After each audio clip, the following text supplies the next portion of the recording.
Badminton एक indoor sports है। Badminton Asian countries में बहुत ही पॉपुलर है, जैसे कि इंडिया, चाइना, इंडोनेशिया, कोरिया। और यहाँ से बहुत बड़े बड़े प्लेयर भी आते हैं, जैसे कि साइना नेहवाल और पीवी सिंधु। बैडमिंटन का ऑब्जेक्टिव होता है कि शटल कॉक को रैकेट से मार के नेट के ऊपर से ओपोनेंट की कोर्ट तक पहुंचाना। और अगर आपके ओपोनेंट ने भी शटल कॉक को अपने रैकेट से मार के नेट के ऊपर से आपके कोर्ट तक पहुंचाया, फिर आपने भी उसको फिर से उसके कोर्ट तक पहुंचाया, इस कंटिन्यूस प्रोसेस को कहते हैं रैली। ये रैली तब तक चलती रहती है जब तक दोनों में से कोई एक खिलाड़ी शटल कॉक को नेट पे नहीं मार देता, या फिर मिस नहीं कर देता, या फिर कोर्ट के बाहर नहीं मार देता।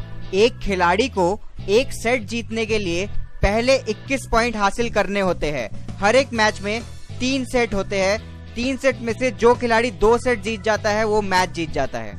अब बात करते हैं बैडमिंटन के प्लेयर्स और इक्विपमेंट्स की। बैडमिंटन में 2 फॉर्म होते हैं, सिंगल्स और डबल्स। हर खिलाड़ी स्ट्रिंज रैकेट यूज करता है। स्ट्रिंज रैकेट टेनिस रैकेट की तरह होता है, बस उसका हेड थोड़ा सा छोटा होता है। रैकेट के अलावा बैडमिंटन में एक शटल कॉक का यूज होता है। शटल कॉक के नीचे एक बॉल टाइप का मटेरियल होता है और शटल कॉक के ऊपर एक फेदर टाइप का मटेरियल होता है। बैडमिंटन का कोर्ट 6.1 मीटर चौड़ा होता है और 13.4 मीटर लंबा होता है, और कोर्ट के बीच में एक नेट होता है जो 1.55 मीटर का होता है। बैडमिंटन कोर्ट के दोनों तरफ 2 ट्रैम लाइंस होते हैं। जो इनर लाइन होता है वो सिंगल्स के मैच में यूज होता है, और जो आउटर लाइन होता है वो डबल्स के मैच में यूज होता है। किसी भी खिलाड़ी को सेट जीतने के लिए अपने ओपोनेंट से पहले 21 पॉइंट हासिल करने होते हैं।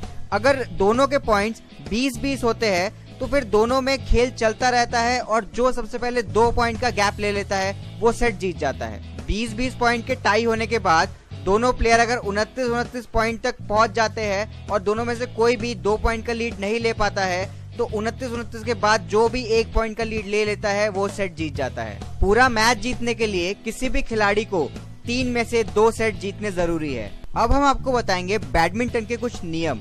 बैडमिंटन या तो 2 खिलाड़ियों के बीच खेला जाता है, जिसको कि सिंगल्स कहते हैं, या फिर 4 खिलाड़ियों के बीच खेला जाता है, जिसको डबल्स कहते हैं। किसी भी खिलाड़ी को पॉइंट लेने के लिए अपने ओपोनेंट खिलाड़ी के कोर्ट के इनर लाइन के अंदर शटलकॉक गिराना होता है। अगर वो इसमें सक्सेसफुल हो जाता है तो उसको 1 पॉइंट मिलता है। पर अगर उस खिलाड़ी का शटलकॉक उसके ओपोनेंट खिलाड़ी के कोर्ट के इनर लाइन के बाहर गिरता है, या फिर शटलकॉक नेट से टकरा के उसी के कोर्ट में गिर जाता है, तो उसके ओपोनेंट को 1 पॉइंट मिल जाता है। बैडमिंटन में जो खिलाड़ी पॉइंट जीतता है सर्विस उसी की होती है।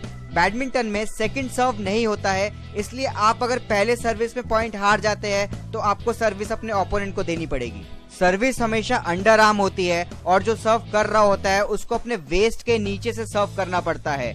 ओवर आर्म सर्विस बैडमिंटन में अलाउड नहीं है। बैडमिंटन का हर मैच टॉस से स्टार्ट होता है। जो खिलाड़ी टॉस जीतता है वो डिसाइड करता है कि उसे कोर्ट का कौन सा साइड चाहिए और कौन सर्व करेगा।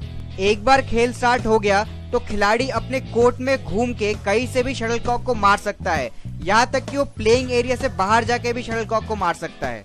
किसी भी खिलाड़ी ने अगर नेट को अपने बैडमिंटन से या अपने बॉडी से छू दिया, या फिर शटलकॉक को लगातार 2 बार मारा, तो पॉइंट उसके ओपोनेंट को मिल जाता है। बैडमिंटन में एक रेफरी होते हैं और 2 लाइनमैन होते हैं। रेफरी हाई चेयर में बैठे होते हैं और 2 लाइनमैन दोनों साइड खड़े होते हैं। तो दोस्तों, ये थे कुछ नियम और फैक्ट्स बैडमिंटन के बारे में।